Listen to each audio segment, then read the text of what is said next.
Estamos recapitulando a segunda carta de Paulo aos Coríntios. Então vamos abrir lá a segunda carta de Paulo aos Coríntios no capítulo 3.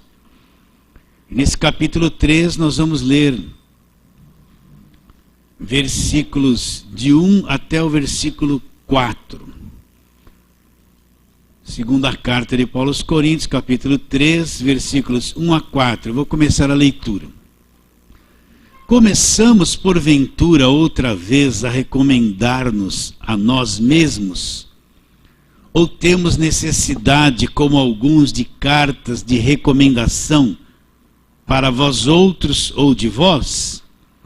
Vós sois a nossa carta, escrita em nosso coração, conhecida e lida por todos os homens, estando já manifestos como cartas de Cristo, produzida pelo nosso ministério, escrita não com tinta, mas pelo Espírito de Deus vivente, não em tábuas de pedra, mas em tábuas de carne, isto é, nos corações.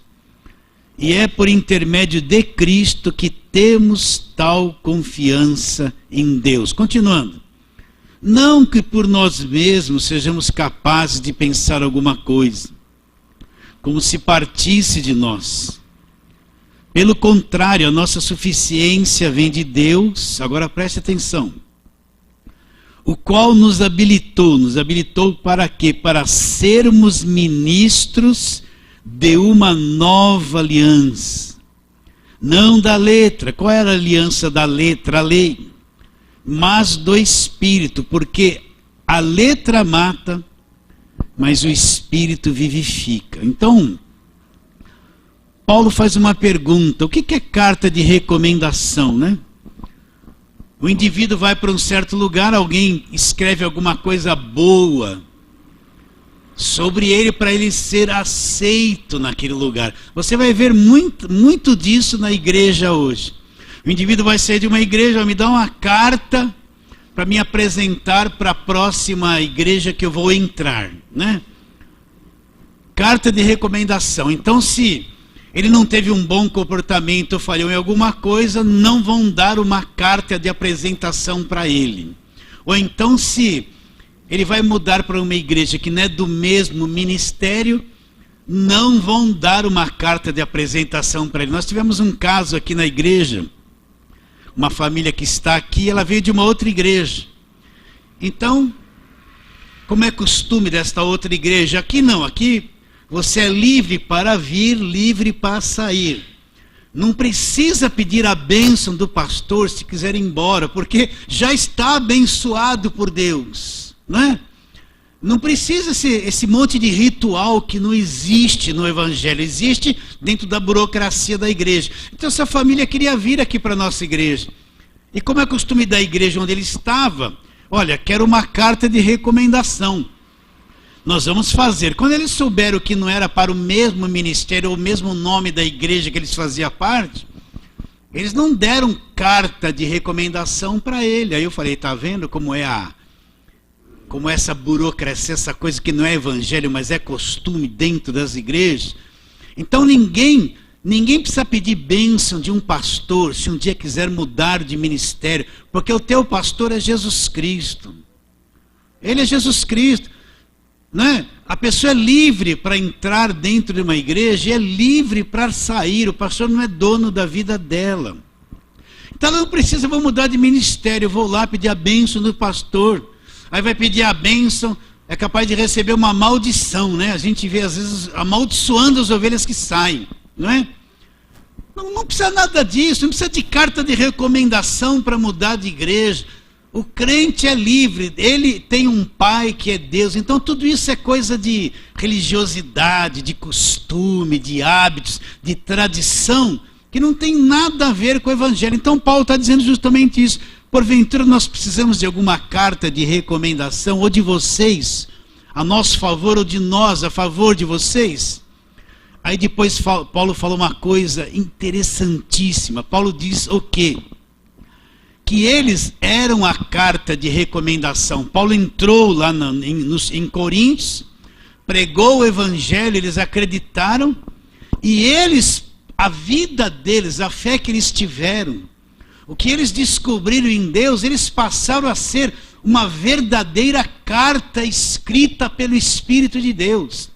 Então todo aquele que entendeu o evangelho, que é uma pessoa salva, que tem o Espírito Santo, ele é uma carta escrita, ele tem uma mensagem do evangelho, ele é uma carta escrita pelo Espírito de Deus. Agora, quem não nasceu de novo, não tem a nova natureza em si, pode ser crente, religioso, ele não é uma carta escrita pelo Espírito de Deus. Só é uma carta escrita pelo Espírito de Deus o nascido de Deus, o nascido do alto, o nascido pelo Espírito Santo de Deus. Então Paulo fala justamente isso.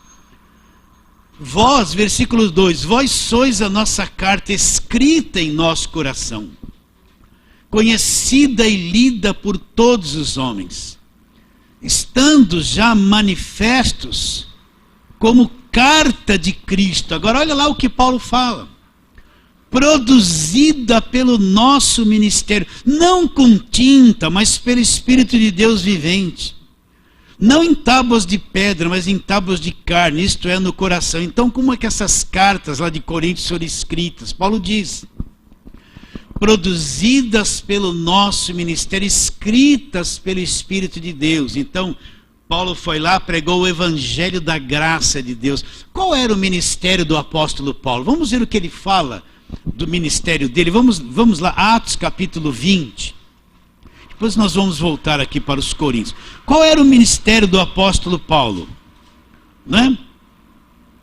Atos 20, 24, ele fala sobre o que era o ministério dele, do apóstolo Paulo. Então ele diz assim, Atos 20, 24.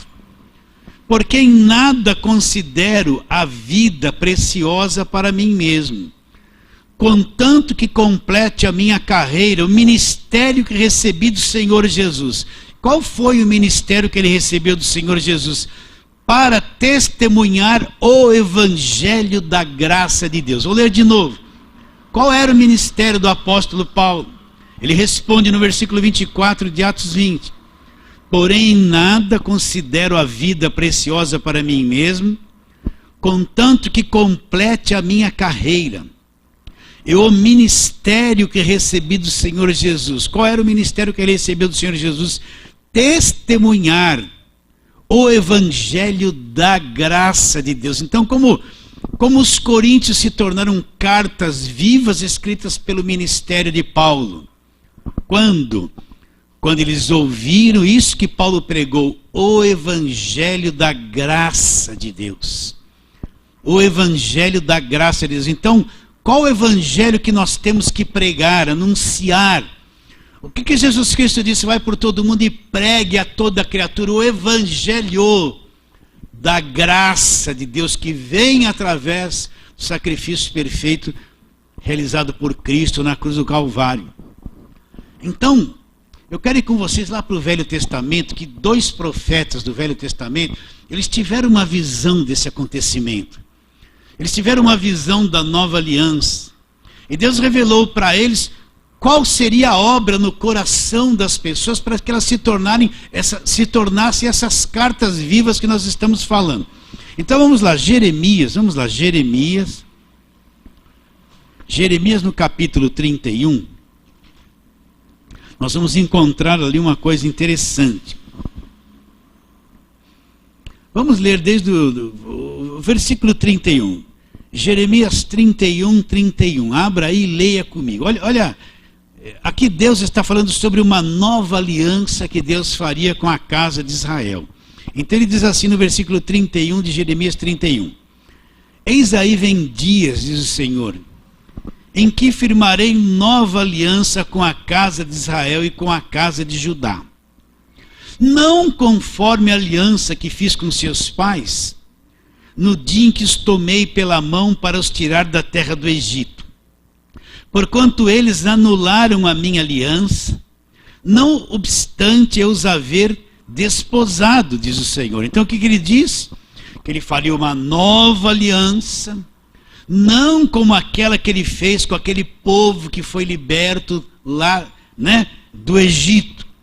Aquele povo anulou a aliança, ele faria uma nova aliança.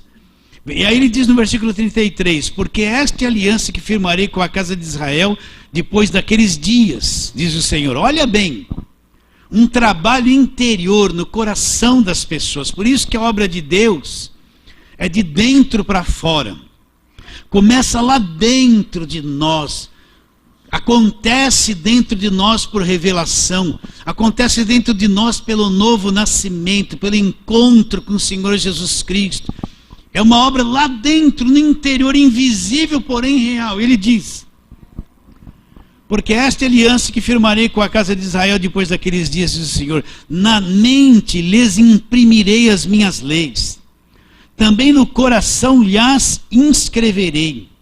E serei o seu Deus e eles serão o meu povo. Não ensinará jamais cada um ao seu próximo, nem cada um ao seu irmão, dizendo: conhece o Senhor? Olha, na nova aliança, porque todos me conhecerão, desde o menor até o maior deles, diz o Senhor, pois perdoarei as suas iniquidades e dos seus pecados, olha lá, jamais me lembrarei. Por que ele fala aqui que todos me conhecerão? Porque todo nascido de novo conhece a Deus, sabe quem é Jesus Cristo, ouve a voz de Jesus Cristo no coração. O Espírito testifica com o nosso espírito que nós somos filhos de Deus. Então todos, de fato, quem nasceu de novo conhece o Senhor Jesus Cristo, sabe quem Ele é, tem a fé genuína e verdadeira na pessoa de Jesus Cristo. Então qual seria essa nova aliança que seria feita? Qual a base da operação de Deus? Na mente e no coração. Seria um trabalho interior, uma mudança interior. Vamos lá para Ezequiel agora. Ezequiel está antes de Isaías, Jeremias, Ezequiel. Está depois de Jeremias. Ali, Ezequiel, capítulo 36. Vamos ver uma outra coisa que tem que ficar bem clara no nosso coração. No capítulo 36. Vamos ler ali, versículo 25 em diante. Está falando sobre a restauração de Israel, mas ele fala assim, Ezequiel 36, 25 em diante. Então aspergirei água pura sobre vós, e ficareis purificados. De todas as vossas imundícias e de todos os vossos ídolos vos purificarei. Agora presta atenção nisso, meus irmãos. Isso aqui é fundamental. Ele diz: dar-vos-ei coração novo. O que é um coração novo? Porei dentro de vós um espírito novo, espírito com letra minúscula, que é o espírito do homem, onde o homem morreu ali no Éden pelo pecado. Ele está dizendo que nos dará um coração novo e porá dentro de nós um espírito novo. Tirarei de vós o coração de pedra e vos darei coração de carne. Porei dentro de vós o meu espírito. Agora presta atenção.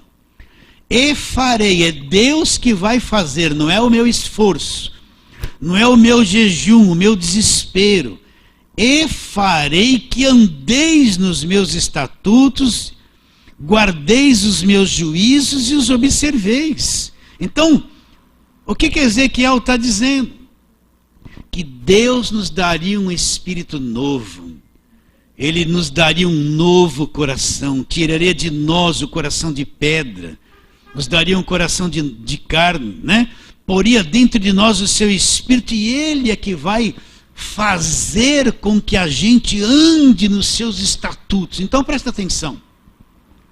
Enquanto o homem não entender que ele é incapaz de ser um crente como a Bíblia quer pelos seus esforços, nós temos uma natureza caída, maligna, e nós não conseguimos ser o crente que você encontra no Novo Testamento de verdade, por esforço próprio. Nós vemos hoje uma avalanche de obras imposta na cabeça e no coração das pessoas. Você tem que jejuar, tem que ficar a noite sem dormir, tem que pagar preço, tem que fazer voto, tem que se esforçar, tem que se matar. Depois que fizer tudo isso, então quem sabe você vai ser melhor para Deus. Não, meus irmãos. Você pode jejuar, você pode subir no monte toda sexta-feira, participar de toda a vigília. O máximo do teu esforço você não consegue ser por força própria. O crente que você deveria ser. Você já acordou para isso? Nenhum homem é capaz de ser perfeito pelos seus próprios esforços. Então, se não é a graça de Deus, a ação do Espírito Santo em nós, nós nem conseguimos ser crente. Você já descobriu que natureza maligna, perversa, cheia de cobiça, de avareza, de ódio, de ira, de tentações que você tem? Já descobriu que você pensa um monte de coisa errada todo dia? E julga e condena as pessoas e tem desejos camuflados dentro de você que você não conta para ninguém, mas está lá, que nem umas minhocas assim se mexendo, querendo cobrar alguma coisa. Então entenda isso, nenhum homem por esforço próprio consegue andar em linha com a palavra de Deus. Ele é incapaz, nós temos uma natureza caída, nós falhamos todos os dias. Enquanto o crente não entender isso, então ele vai se matar de jejuar, pensando que ele vai ser poderoso. Poderoso para quê? Para ser grande por si mesmo. Ele vai cansar de fazer voto, de fazer sacrifício que essas igrejas cheias de ordenanças pedem. Ele vai se cansar de fazer coisas e toda semana, todo mês, não para de fazer as coisas, é uma atrás da outra, é uma vida inteira e não para mais, e nunca satisfaz o coração de Deus. Eu tenho que jejuar, eu tenho que fazer isso, eu tenho que fazer aquilo, eu tenho que dar aquilo, eu tenho que dar aquilo. Você dá no mês seguinte, eu tenho que fazer de novo. E você está 10 anos nesse desespero, em agonia, e não para mais de fazer. Quando acaba uma campanha, outra. Quando acaba uma campanha, outra. Quando acaba uma campanha, outra. E fica uma rotatividade de campanha, cada hora com uma invenção, com um nome diferente. Sabe que isso vai acontecendo, o crente vai ficando desgastado, desanimado com Deus, desanimado com a igreja. No começo ele tem um bom coração, ele vai dar o dinheiro, ele vai dar tudo, vai fazer tudo. E depois de uns anos ele começa a ver que o bom coração que ele tem, aquele que está do outro lado não tem. Ele começa a entrar no desânimo, no cansaço. Então existe um monte de gente que parou de ir na igreja. Se você está me ouvindo aí hoje, você que parou de ir na igreja, ouça bem o que eu estou te dizendo. Vocês estão entendendo? Tem um monte de gente que não quer mais saber de igreja. Ele cansou dos rituais, ele cansou daquelas promessas. É hoje, a tua vida vai mudar hoje, a tua vida vai dar a volta por cima hoje, é hoje que o milagre... Quantas vezes ele foi no apelo lá na frente, para alguém pôr a mão na cabeça dele e profetizar: é hoje, está liberto, é hoje. Coisa que nunca aconteceu. Ele fez isso centenas de vezes. Quantas vezes ele pegou aquele envelope para fazer um voto em dinheiro que falaram se eles fizessem isso ia mudar a vida deles, e ele fez dezenas de vezes e não mudou. Quantas vezes ele se esforçou e pagou o preço que mandaram ele pagar. E hoje ele chegou numa conclusão: não aguento mais esse jugo de igreja, de peso, de imposição, de regra que impuseram na minha vida. Por quê? Porque você por si mesmo não consegue ser aquilo que a Bíblia quer que você seja. Por isso que Deus fala aqui na Nova Aliança, presta atenção. Versículo 27, porei dentro de vós o meu espírito, e farei que andeis nos meus estatutos, guardeis e os observeis. Então, como é que uma pessoa pode guardar e observar os estatutos de Deus? Ele pôs dentro de nós o seu espírito. Então não é pelo meu esforço, é o Espírito que habita em nós, que nos dá condições, que vai abrindo os nossos olhos, que cria uma generosidade dentro do nosso coração, que faz com que a gente seja sensível com relação ao próximo. Aprenda a abrir mão, ajudar alguém, fazer alguma coisa, não para ser, porque é Ele que nos sensibiliza, é Ele que convence. Então é o próprio Deus que faz. Você está aqui hoje, sabe por quê? Deus te atraiu, fez uma obra, e algo, um magnetismo dentro de você te trouxe para ouvir isso. Não pense que você é bonzinho ou santinho e veio pelo seu próprio esforço. O Espírito Santo trabalhou anos na tua vida para você chegar nesse ponto que você está hoje. Acredita nisso ou não?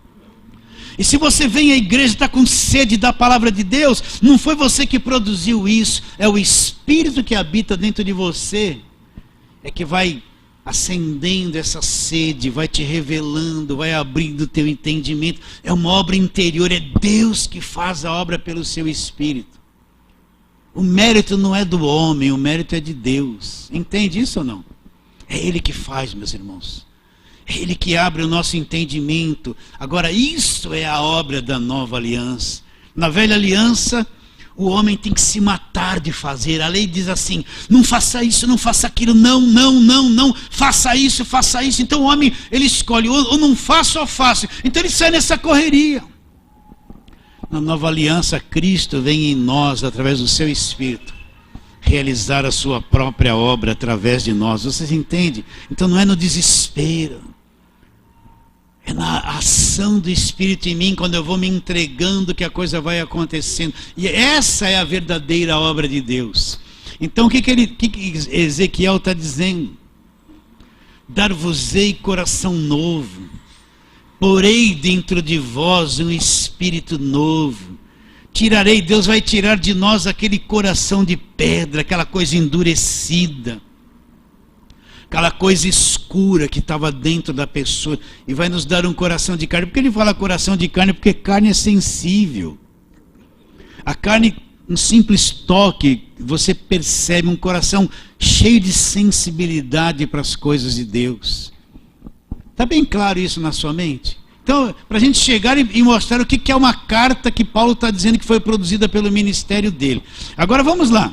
Então, pastor, quando é que acontece essa coisa na vida de uma pessoa? Vamos lá, vamos cair na mesma coisa. João capítulo 3, Nicodemos, um religioso, ele vai procurar Jesus. Vamos ver as palavras de Jesus.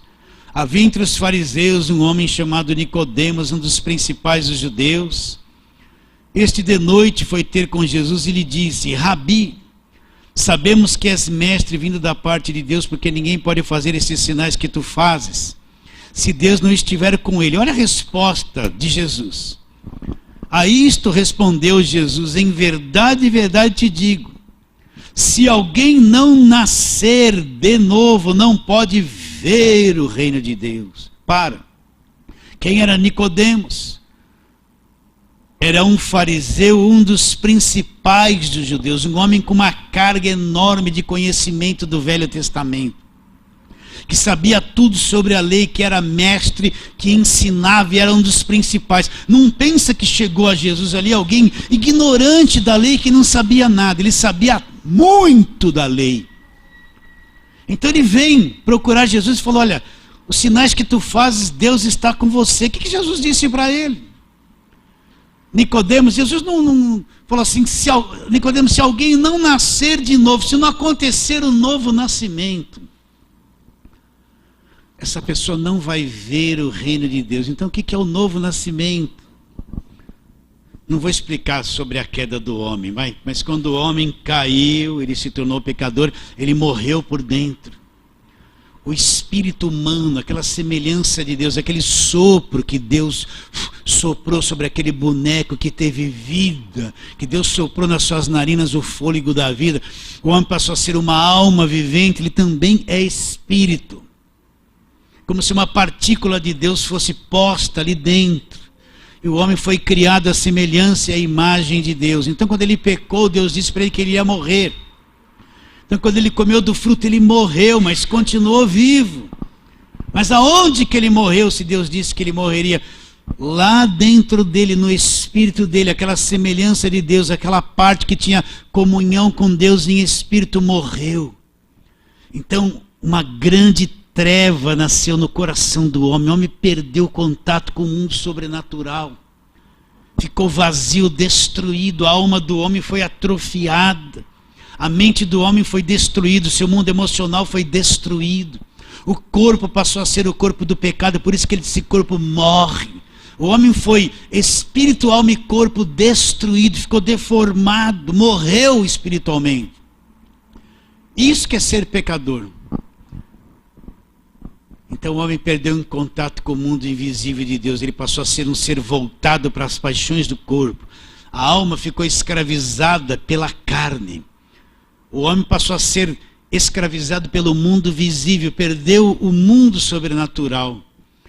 Agora ele encontra Jesus Cristo. E quando ele crê em Jesus Cristo, o que Deus faz?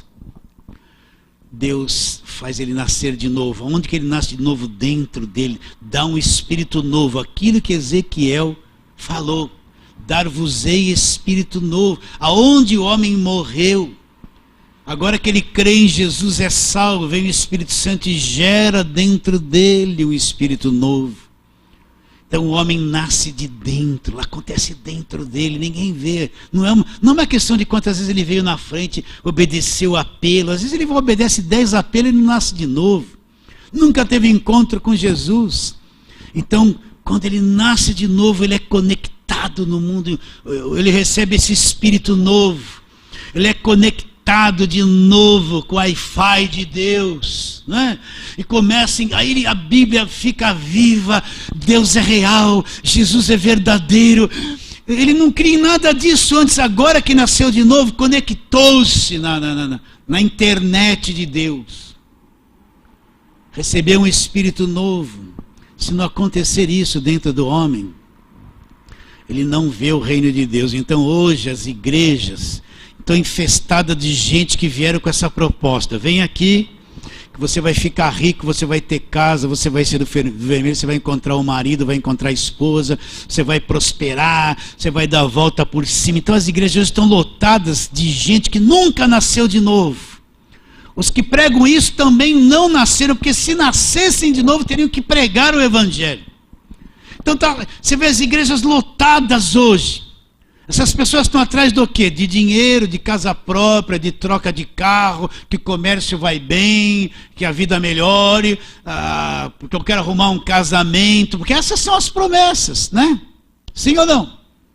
Aí quando você vai ver se elas têm algum conhecimento do novo nascimento, elas são religiosas, estão no sistema, mas não nasceram de novo. Então, meus irmãos, se não aconteceu o novo nascimento, a pessoa não tem uma visão do reino de Deus, ela não entra, ela não vê o reino. Não é? A igreja vai ser esse negócio, canta, faz alguma coisa, faz festa, traz um pop star da música evangélica, todo mundo pula, todo mundo pula, a juventude grita, faz todas essas coisas, depois volta, vão tudo beber cerveja, vão viver no mundo como se não fosse crente. Né? Traz pregadores que se enrolam, que dão aquele show, pedem bastante dinheiro, não é? E revela tudo, e promete tudo, e dá no pé, e fica todo mundo nessa... Mas não nasceram de novo, não vê o reino de Deus. Não entende o que é o reino de Deus. O reino de Deus, eles querem que seja uma coisa terrena, ter bens materiais, é terra, é dinheiro, é isso que é o reino de Deus na cabeça deles. Não tem nenhuma visão do que é a igreja, do que é o reino de Deus. Então, Nicodemos, um cara inteligente, um líder, um fariseu, um dos principais que conhecia todo o Velho Testamento. Jesus olhou para ele e falou: olha, Nicodemos, tudo isso que você conhece não resolve nada. Se você não nascer de novo, não vai ver o reino de Deus. Olha o entendimento de Nicodemos. Você acha que Nicodemos não conhecia Gênesis 3 sobre a queda do homem? Conhecia. Será que ele não conhecia Gênesis 2, 15 e 16, se você vai comer do fruto e vai morrer? Conhecia. Conhecia tudo aquilo, mas não sabia o que era nascer de novo. Era só um religioso, alguém que estava debaixo da lei. Então vou ler de novo. A isso respondeu Jesus: em verdade te digo, se alguém não nascer de novo, não pode ver o reino de Deus. Perguntou-lhe Nicodemos: como um homem pode nascer sendo velho? Olha lá, que ingenuidade. Pode porventura voltar ao ventre materno e nascer segunda vez? Respondeu Jesus: em verdade te digo, se alguém não nascer da água aqui não é água de batismo. Água de batismo não faz ninguém nascer de novo.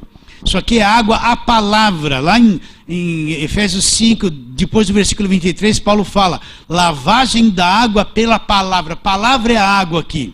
Então, se alguém não nascer da água e do Espírito, a pessoa ouve a palavra, o Espírito Santo vem, vivifica, nasceu da água e do Espírito. Se alguém não nascer da água e do Espírito, não pode entrar no reino de Deus. Não vê o reino de Deus, não pode entrar no reino de Deus. A coisa é muito séria, meus irmãos. Porque se isso não aconteceu, a pessoa pode estar 20 anos dentro de uma igreja, obedecendo todas as doutrinas da igreja, a tradição, Mas se isso não aconteceu dentro dela, ela não vê o reino de Deus e não entra no reino de Deus. Não entra. Você já teve experiência do novo nascimento? Quem teve é assim: pastor, eu fui tanto tempo da igreja, eu fiz tanta coisa, mas teve um dia que eu entendi o evangelho e parece que eu nasci de novo agora. Não é que parece, nasceu mesmo. Nasceu mesmo. E quando nasce de novo, tchum, tudo se abre. É tudo novo. E principalmente você vai entender o evangelho da graça de Deus. É a primeira coisa que acontece. Agora olha lá o que ele fala. Versículo 6, olha lá: o que é nascido da carne é carne. Mas o que é nascido do Espírito Santo, ali, se veja nisso aqui, ó. Quem nasceu da carne é carne. Nós nascemos do ventre da nossa mãe, carne. Mas quem nasceu do Espírito de Deus, que está o Espírito com letra maiúscula, olha lá, essa pessoa é Espírito. Então, você está vendo, quem nasceu do Espírito Santo é Espírito. Então, nós somos Espírito. Aonde é que Adão morreu? No Espírito, lá no começo. Onde é que a gente nasce de novo? Quando é gerado pelo Espírito Santo. Quem nasceu do Espírito Santo é Espírito. Então você é Espírito, você nasceu de novo. Dentro de você foi posto um novo espírito humano, onde o Espírito de Deus habita. Então você é Espírito. Só quem é Espírito pode adorar a Deus em espírito e em verdade. O Pai procura os verdadeiros adoradores. Deus é Espírito, João fala. E procura os verdadeiros adoradores para que o adorem em espírito e em verdade. Deus é Espírito, então o verdadeiro adorador é quem nasceu de novo. Quem não nasceu de novo, está lá, assim, mãozinha para cá, mãozinha para lá, no louvor da igreja, dá uma voltinha, está fazendo coreografia, dançando, né? Tudo bonito, aquelas velas, tudo lindo. Mas o verdadeiro adorador é o que nasceu de novo.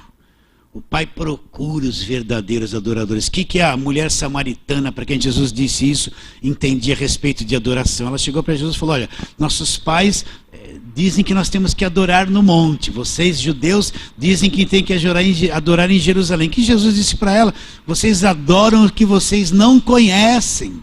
Então, na visão de muitos ainda hoje, subir no monte, vou adorar a Deus no monte, ele não sabe de nada. Aí eu vou lá em Jerusalém no templo, é só no templo daquele personagem do passado que tem milagre, tem poder, né? Ou é no templo ou é no monte, eu vou adorar a Deus. Não sabia o que estava adorando. Aí Jesus falou para ela: vocês adoram o que vocês não sabem.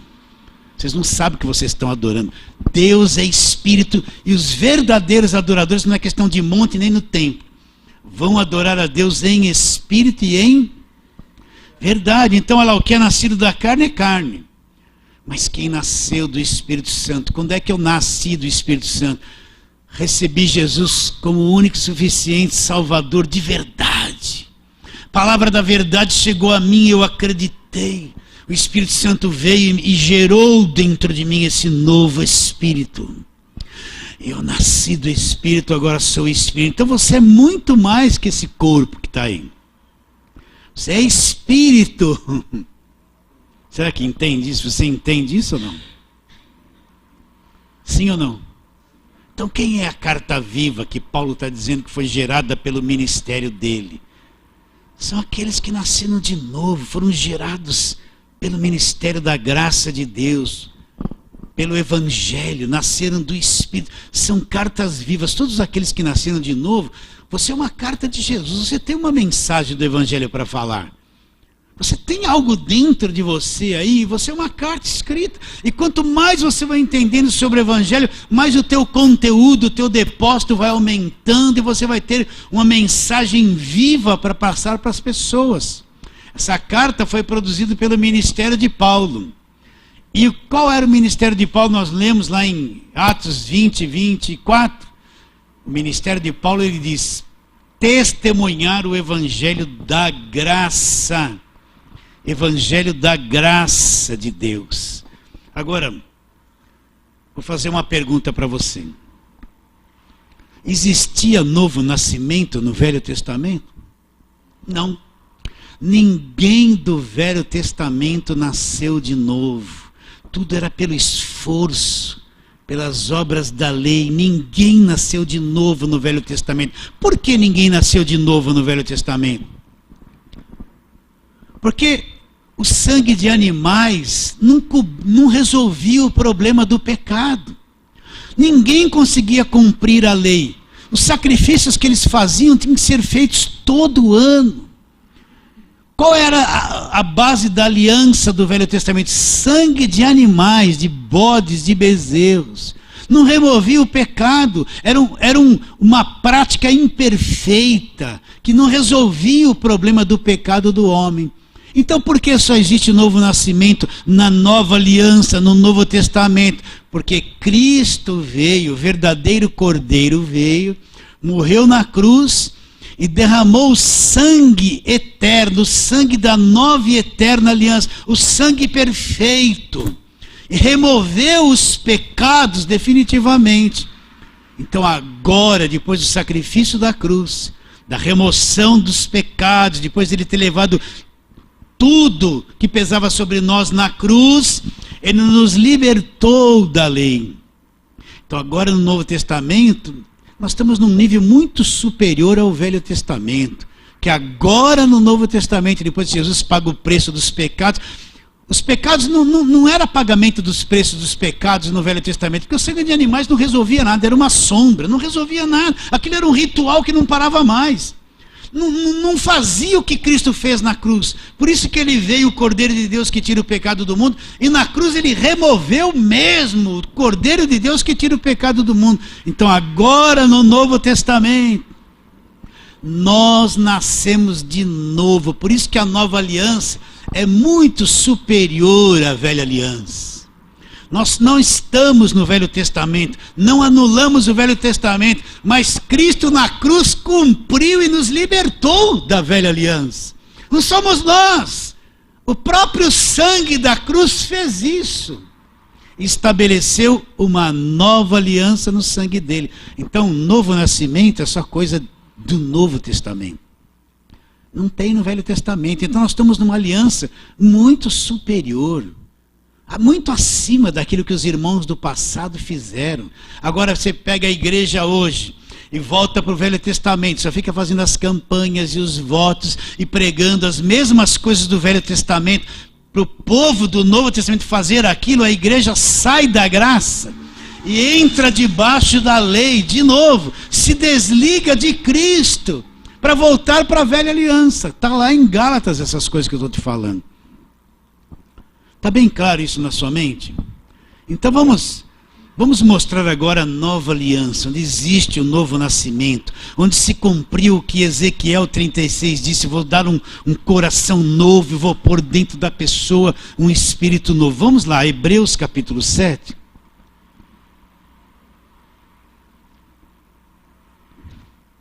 Vocês estão entendendo isso? Está difícil de entender, não?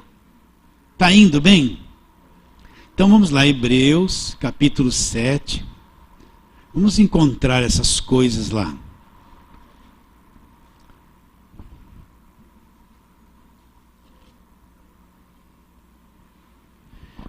Vamos ver aqui, olha o que diz Hebreus, capítulo 7, versículo 22. Por isso mesmo Jesus se tornou fiador de superior aliança. Ora, aqueles são feitos sacerdotes, aqueles do Velho Testamento, em maior número, porque são impedidos pela morte de continuar. Este, no entanto, porque continua para sempre, tem o seu sacerdócio imutável. Por isso também pode salvar totalmente os que por ele se achegam a Deus, vivendo sempre para interceder por eles. Para aí. Ele é fiador de superior aliança. O que é o fiador? O indivíduo vai alugar uma casa. Primeira coisa que a imobiliária vai pedir a você, tem que ter um fiador. O que esse fiador tem que ter? Uma casa própria, não é verdade? Aí vem uma xerox lá da escritura. Por quê? O que o fiador vai se comprometer a fazer? Se você não pagar, o teu fiador vai pagar o aluguel que você deixou de pagar. Se você não pagar, tem alguém que vai garantir que seja pago o que você ficou devendo. Então, por que ele fala que Jesus é o fiador de superior aliança? Superior àquele, está dizendo que a nova aliança é muito superior à velha aliança. E quem é o cumpridor, o fiador, o que garante que tudo isso se cumpre, é Jesus Cristo. Ele é o fiador, ele é a garantia de que tudo vai se cumprir e se cumpre nessa nova aliança, porque ele é o fiador da nova aliança. Está claro isso? Está bem claro isso na sua mente ou não? Ele é fiador do quê? Da nova aliança, ela diz superior. Aqui fala superior aliança. Então quer dizer que a velha aliança foi coisa inferior. A nova aliança é muito superior. Por isso que eu estou te afirmando que no Velho Testamento ninguém nascia de novo. Agora no Novo Testamento, quem crê, nasce de novo. É a coisa mais extraordinária que existe. Vamos para outro texto, vamos lá. Hebreus capítulo 8, já é o capítulo seguinte. Vamos ler alguns versículos. Vamos lá, versículo 6 em diante. Agora, com efeito, obteve Jesus ministério tanto mais excelente, presta atenção, quanto é mediador, ela diz, superior aliança, com base em superiores promessas. Porque se aquela primeira aliança, olha, leia e entenda, em nome de Jesus. Porque se aquela primeira aliança tivesse sido sem defeito, qual aliança que ele está falando? Aliança da lei. Então ele está dizendo, se aquela primeira aliança que foi feita com sangue de animais, tivesse sido sem defeito, o que aconteceria? De maneira alguma estaria sendo buscada lugar para uma segunda. Isso que ele quer dizer o quê? Que a primeira aliança foi cheia de defeito. Deus agora está estabelecendo uma nova aliança, uma segunda aliança. Aí ele diz, e de fato repreendendo-os, diz, aí vem dias, diz o Senhor, o que nós lemos lá, que firmarei nova aliança com a casa de Israel e com a casa de Judá, não segundo a aliança que fiz com seus pais no dia que os tomei pelas mãos, para os conduzir até fora da terra do Egito, pois eles não continuaram na minha aliança, e eu não atentei para eles, diz o Senhor, porque esta é a aliança que firmarei com a casa de Israel depois daqueles dias, diz o Senhor. Ah lá, na sua mente imprimirei as minhas leis, também no seu coração as escrevereis, e serei o seu Deus, eles serão meu povo. E não ensinará cada um ao seu próximo, nem cada um ao seu irmão, dizendo, conhece o Senhor, porque todos quem? Os que estão na nova aliança, me conhecerão, desde o menor até o maior deles. Pois das suas iniquidades usarei de misericórdia, dos seus pecados jamais me lembrarei. Agora para e olha o versículo 13. Está com a mente bem ativa aí, olha lá. Quando ele diz nova, a nova aliança, torna antiquada a primeira. Ora, aquilo que se torna antiquado e envelhecido está prestes a desaparecer. Então, quando ele diz nova, é sinal que a primeira aliança se tornou antiquada, envelhecida. E como está envelhecida, ela está prestes a desaparecer, deixar de vigorar, porque a nova aliança entra em vigor. E quem é que nasce de novo? Só na nova aliança. Mas volta lá no versículo 6. Agora, com efeito, obteve Jesus ministério tanto mais excelente, quanto é ele mediador de superior aliança. Como o escritor de Hebreus apresenta, Jesus agora é o mediador, o que faz a mediação, o que liga o homem a Deus, faz a mediação. Ele é o mediador da superior aliança, da nova aliança. Quando vai tomar a ceia, este cálice é o cálice do Novo Testamento no meu sangue, da nova aliança no meu sangue, sim ou não? Então é muito superior, e Cristo é o mediador, não pode falhar. Essa aliança não tem base de sangue de animais, a base dela é estabelecida no sangue perfeito de Jesus Cristo, não pode falhar. Tudo que está escrito ali se cumpre na nossa vida. Então ele é mediador do quê? De superior aliança. Teu coração se sente bem ao ver isso? Está bem claro? Então quando você vê essa gente só pregando o Velho Testamento, levando o povo a viver enfiado lá, Esdras, Neemias, José que prosperou, o gigante Golias que caiu, fazendo aquelas campanhas daquelas velhas coisas da velha aliança, Eles estão ainda com a mentalidade na velha aliança, não enxergaram a nova aliança ainda. E você pode ver que a maior parte da pregação que vem pela televisão, que vem por esses pregadores da mídia, é só Velho Testamento para impor um fardo sobre o povo, para levar o povo a fazer aquilo que eles querem que façam. É ou não é? A maior quantidade de pregação é Velho Testamento o tempo todo. Por que eles não abrem as cartas de Paulo? Porque eles estão cegos, eles não enxergam a nova aliança. Ele é mediador de superior aliança. Estamos em Hebreus 8. Vamos lá para Hebreus 9. É o próximo capítulo. Todos esses 3 capítulos falam dessa mudança de aliança e de sacerdócio que nós estamos lendo. Hebreus 9. Vamos ler desde o versículo 11. Quando, porém, veio Cristo como sumo sacerdote dos bens já realizados, mediante o maior e mais perfeito tabernáculo, não feito por mãos, quer dizer, não desta criação, não por intermédio de sangue de bezerros e de bodes, mas pelo seu próprio sangue entrou nos santos dos santos, uma vez por todas, e tendo obtido o que? Uma eterna redenção. Então Cristo entrou com seu próprio sangue num santuário celestial, ele obteve uma eterna redenção, acabou o cativeiro da nossa vida. Continuando: portanto, se o sangue de bodes e de touros e a cinza de uma novilha, aspergidos sobre os contaminados, os santificavam quanto à purificação da carne, muito mais o sangue de Cristo, que pelo Espírito eterno a si mesmo se ofereceu sem mácula a Deus, purificará a nossa consciência das obras mortas para servirmos aos Deus vivo. Por que ele fala purificar a consciência das obras mortas? Que obras mortas são essas? Essas obras que as pessoas falam para você fazer.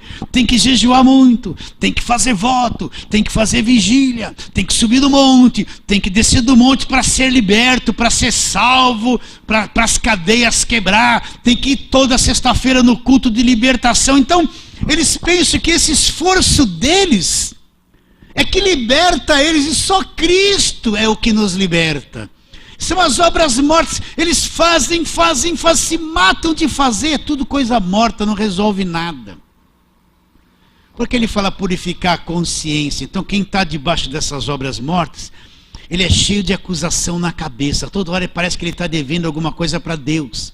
Se ele não consegue numa vigília, aí o pregador vai falar assim: e se Jesus voltasse e você não estivesse na vigília? Qual o problema ele não estar na vigília se Jesus voltasse?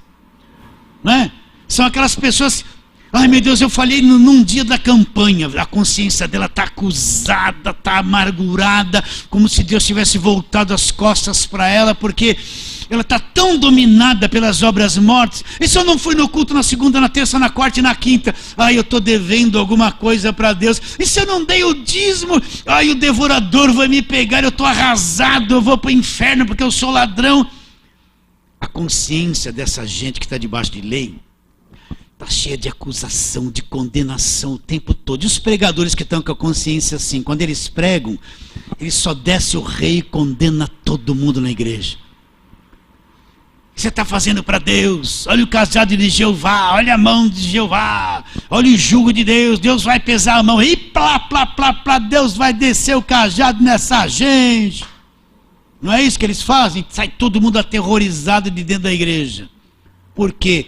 Eles têm a consciência pesada, contaminada pelas obras mortas. Quando você encontra um crente da lei, e você fala sobre a graça de Deus, ele fala: não é isso, eu tenho que me esforçar, eu tenho que pagar preço, eu tenho que subir no monte, eu tenho que me matar e ficar sem comer, eu tenho que ir tantas vezes na igreja. Ele está tão dominado por esse sistema, que ele tem a consciência morta. Olha o que ele fala: porque o sangue de Jesus purifica a consciência? Olha lá: muito mais o sangue de Cristo, que pelo Espírito eterno a si mesmo se ofereceu a Deus sem mácula, purificará a nossa consciência das obras mortas. Por quê? Porque quando eu descubro que Cristo já fez tudo, removeu o pecado, eu recebo a salvação pela graça, eu sou liberto pela fé no que Ele fez, Ele é o meu libertador, eu não preciso me matar de fazer coisas para agradar a Deus, eu sou agradável a Deus em Jesus Cristo, onde eu estou. Então vem o alívio, minha consciência é liberta das obras mortas, né? é liberta daquele monte de escravidão dentro da igreja, daquele domínio de liderança sobre a minha vida, que quer controlar a minha vida o tempo todo, me acusa o tempo todo. Minha consciência é limpa pelo sangue, porque o sangue pagou o preço de tudo. Então você entra numa verdadeira liberdade. Agora repare bem, um crente com uma consciência carregada, que está debaixo de lei, ele não tem nem certeza se ele é salvo. Se você chegar para ele e falar assim, você tem certeza que é salvo? Ele vai falar, estou jejuando muito, eu estou pondo a roupa que falaram que eu tenho que pôr na igreja, senão eu não vou ser santo, eu vou perder a salvação.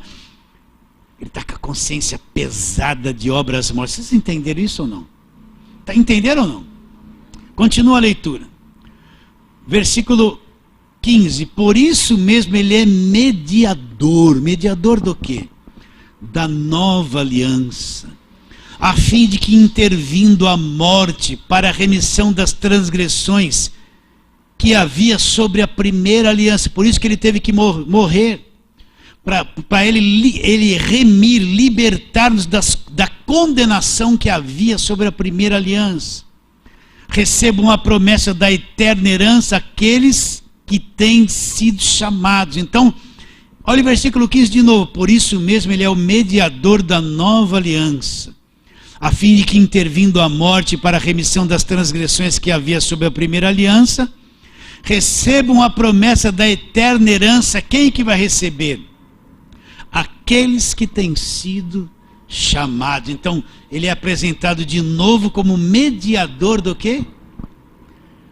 Da nova aliança. Está bem claro isso? Então, pelo amor de Deus, meus irmãos, nós estamos na nova aliança. A igreja veio a existir na nova aliança.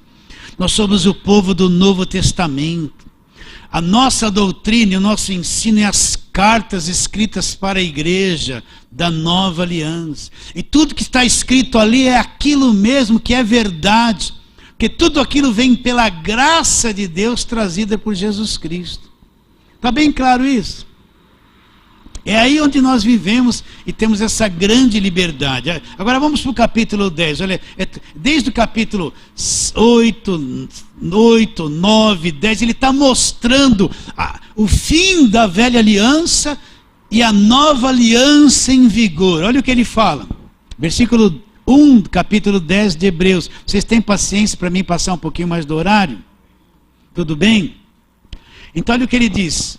Ora, visto que a lei tem sombra dos bens vindouros, não a imagem real das coisas, nunca jamais pôde tornar perfeitos os ofertantes com os mesmos sacrifícios que ano após ano, perpetuamente eles oferecem. De outra sorte não teriam cessado de ser oferecidos, porquanto os que prestam culto, tendo sido purificados uma vez por todas, não mais teriam consciência do pecado. Entretanto, nesses sacrifícios faça recordação dos pecados todos os anos, porque é impossível que sangue de bodes e de touros remova pecados. Para aí, o que ele está querendo dizer? Que a lei era uma sombra daquilo que viria no futuro. Então o que é sombra? Eu já cansei de falar isso, acho que você já cansou de ouvir. Por exemplo, vai lá para Êxodo 12, vou te mostrar a sombra. Eles estavam escravos lá do povo de Israel 430 anos. Vinha a 10ª praga, era a morte dos primogênitos.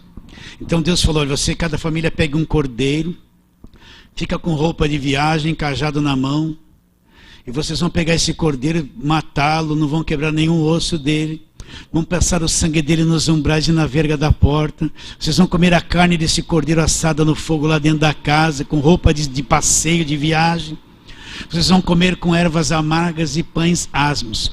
Quando eu vir ferir a terra do Egito, a casa que tiver a marca do sangue, nenhum mal sucederá lá dentro, nada será tocado, ninguém morrerá. Então eles fizeram isso, e Deus passou destruindo e ferindo a terra do Egito, e o sangue deu uma cobertura sobre quem estava dentro da casa, e nenhum mal aconteceu a eles. Naquela noite eles foram libertos da escravidão de 430 anos. O que é esse cordeiro tipificado lá em Êxodo 12? Esse cordeiro João revela aqui. Olha o cordeiro de Deus que tira o pecado do mundo. Aquele sangue que eles passaram nos umbrais da porta. Que sangue é aquele na nova aliança? Era o sangue que seria derramado na cruz do Calvário, que viria sobre a nossa vida, nos daria cobertura, e nenhum mal poderia nos tocar por causa do sangue. Então, no Velho Testamento eles viveram, o Êxodo 12 viveram, mas aquilo foi uma sombra, uma figura de que lá no futuro o verdadeiro cordeiro viria. O sangue seria derramado, e aquele que cresce no cordeiro e no sangue ficaria liberto da escravidão, da condenação da mão do diabo. Cristo veio, ele é a imagem real futura. Agora, o que você vê a igreja hoje? Eles estão lá na sombra. Ainda eles estão mandando pegar um azeite com suco de uva na igreja, passar nos umbrais da porta para proteção, acrescenta um salzinho grosso dentro de casa para o demônio não entrar, e passa um monte de óleo nas janelas, nas paredes. Ainda eles estão levando o povo a fazer, a voltar para aquela sombra do Velho Testamento que já acabou, Cristo já veio, nós já saímos da escravidão. Vocês estão entendendo o que é sombra? Então a lei, no capítulo 10, ela está explicando o quê? Que aquilo foi uma sombra que durou por um tempo. Agora que Cristo veio, Cristo é o verdadeiro cordeiro. Olha, Cristo substituiu o cordeiro do Velho Testamento. Cristo agora em Hebreus é o sumo sacerdote da nossa confissão. Ele substituiu o sacerdote do Velho Testamento. E a igreja agora é o templo, substituiu o templo feito de pedras. Vocês estão entendendo ou não? Na nova aliança não tem mais nada a ver. Cristo é o verdadeiro cordeiro, ele é o nosso sumo sacerdote. Igreja não é templo de pedra, de tijolo, de areia. A igreja é o templo da adoração. Somos nós, é você. Está bem claro isso? Então, quando a liderança pega hoje a igreja, vai no Velho Testamento e fica imitando todos aqueles rituais, eles estão tirando a igreja da luz, levando para a sombra. E eles estão vivendo naquela sombra, eles não conseguem ver que em Cristo tudo aquilo se cumpriu e foi removido, acabou. Está claro isso na sua mente? Na sua mente deve estar. Então vamos lá, já lemos isso, a lei é sombra. Agora, olha lá o que diz a partir do versículo 4 de Hebreus 10, porque é impossível que sangue de touros e de bodes remova pecados. Agora ele vai falar de Jesus, leia e entenda. Por isso ao entrar no mundo, quem vai entrar no mundo? Jesus. Por isso ao entrar no mundo diz, olha lá, sacrifício e oferta não quiseste. Deus cansou dos sacrifícios e das ofertas da velha aliança, não quer mais. Acreditamos ou não? Não está escrito aqui? Se está escrito é verdade, vou ler de novo. Por isso ao entrar no mundo diz, sacrifício e oferta não quiseste, antes um corpo me formaste. Agora Cristo vai ter um corpo. Não te deleitastes com os holocaustos e ofertas pelo pecado. Então eu disse, Jesus dizendo, eis aqui estou, no rolo do livro está escrito a meu respeito, para fazer a tua vontade, ó Deus. Depois de dizer como acima, sacrifício e oferta não quisestes, nem holocaustos e oblações pelo pecado, nem com isso te deleitastes, coisas que se oferecem segundo a lei. Então acrescentou, eis aqui estou para fazer a Deus a sua vontade. Quem? Jesus. Agora ele fala, remove o primeiro para estabelecer o segundo. Que primeiro é esse que vai ser removido? O primeiro pacto, a primeira aliança vai ser removida depois que Cristo tem um corpo. Vem no mundo fazer a vontade de Deus. Deus agora vai remover a primeira aliança, acabou. Vai remover a primeira aliança para estabelecer uma segunda aliança. Está claro isso?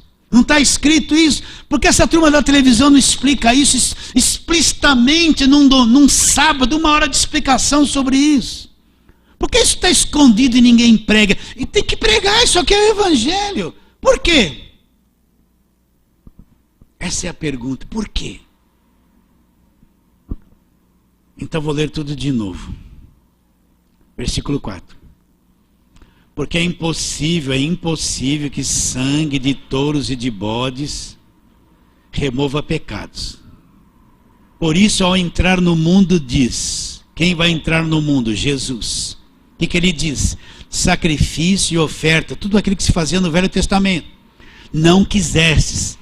Antes me formaste um corpo. Deus preparou um corpo para Jesus nascer aqui na terra.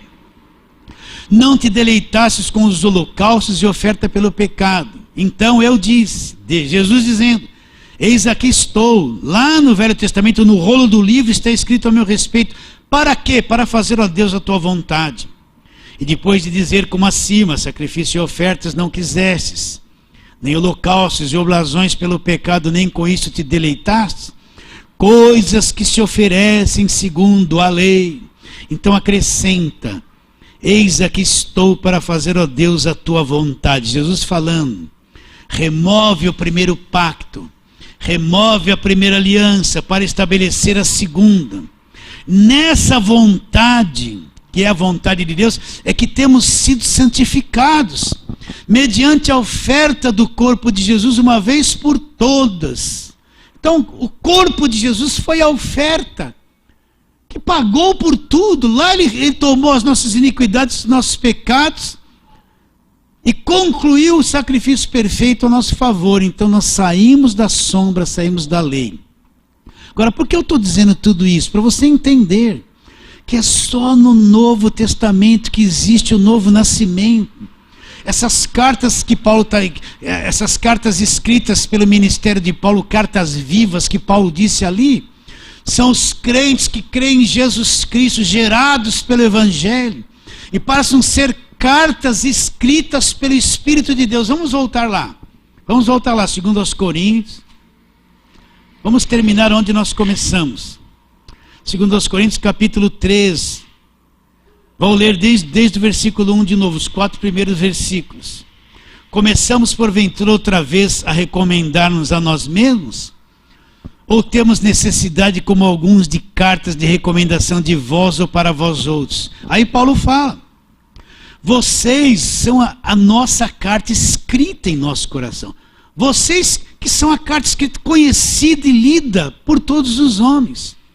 Assim, estando já manifestos como cartas de Cristo, produzidas pelo nosso ministério, escrita não com tinta, mas pelo Espírito de Deus vivente, não em tábuas de pedras, como foi na lei, mas em tábuas de carne em nossos corações. Então, como é que Paulo fala que quem são as cartas escritas pelo Espírito de Deus? Aqueles que receberam o evangelho que ele pregou, que nasceram de novo, se tornaram cartas. Paulo não precisava de carta de apresentação de ninguém. Bastava olhar para os coríntios, que cada uma testemunhava. Cada uma era uma carta viva, cada um deles era uma carta viva e testemunhada que eles nasceram de novo, se tornaram cartas vivas, escritas pelo Espírito de Deus através do ministério do apóstolo Paulo. Está bem claro isso? Onde só isso acontece? Na nova aliança, no Novo Testamento.